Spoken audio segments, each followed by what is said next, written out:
York Steakhouse was a national chain of steakhouse restaurants that opened in 1966. Thank you for your suggestions.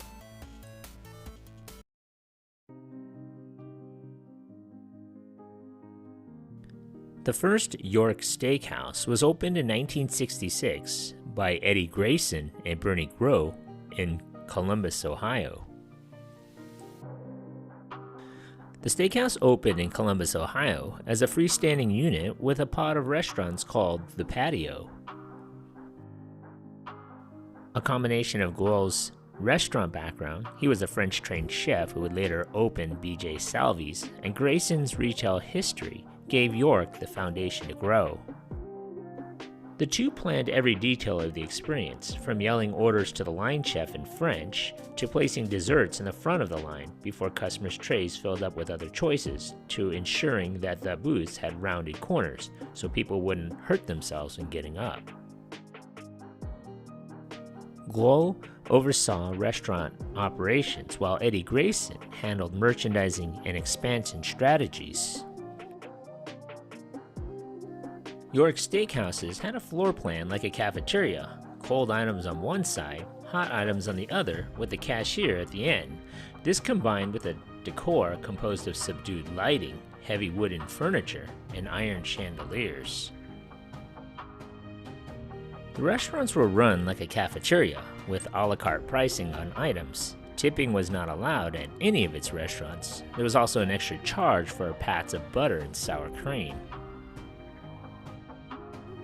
York Steakhouse was once the prototype for red meat with a regal motif, while the rest of the restaurant industry was trying to sell commodity steak cafeteria style with strained Western metaphors. York was quietly building a kingdom of castle-inspired eateries.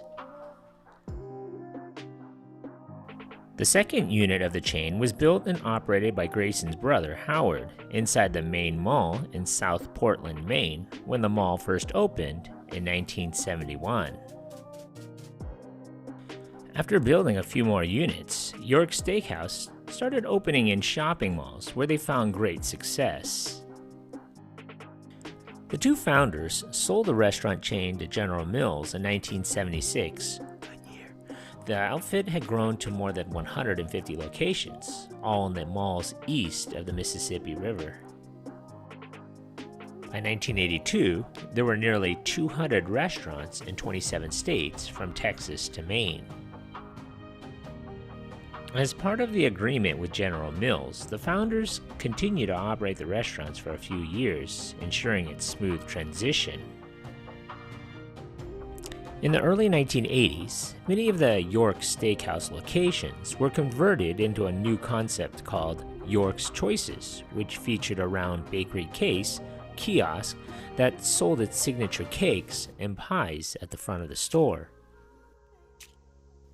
Though York capitalized on mall traffic into the late 1970s, by the mid-1980s, newer malls with food courts were saturating the market, leaving York and older locations with dwindling sales. Most locations were discontinued or sold off to individuals and eventually closed.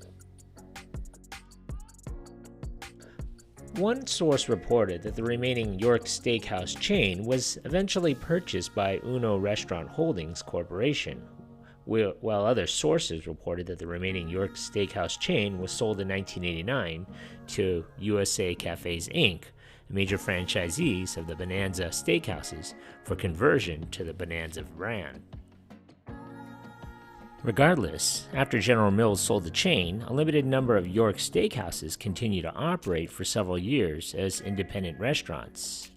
All told, I would say there was about 10 of them that survived at one point.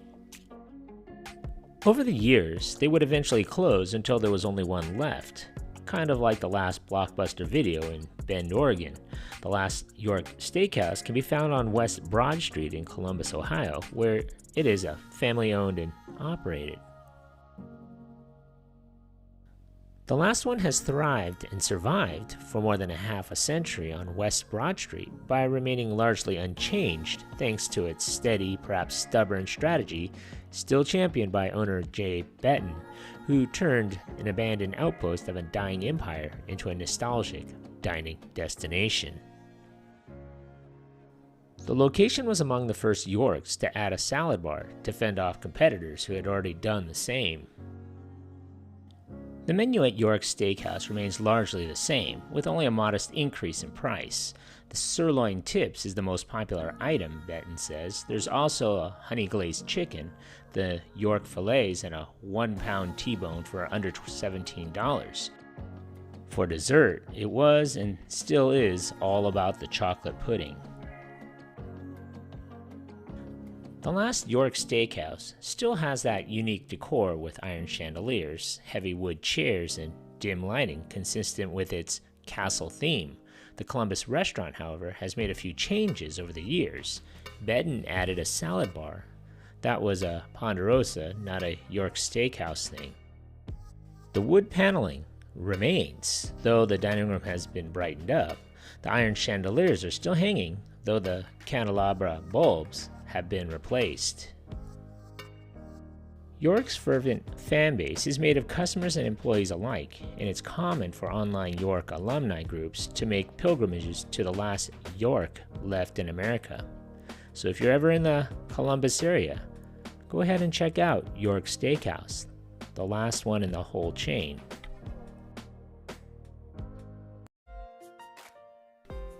So what are your favorite memories of this place? Leave a comment or a suggestion for a future video below. Thanks for watching.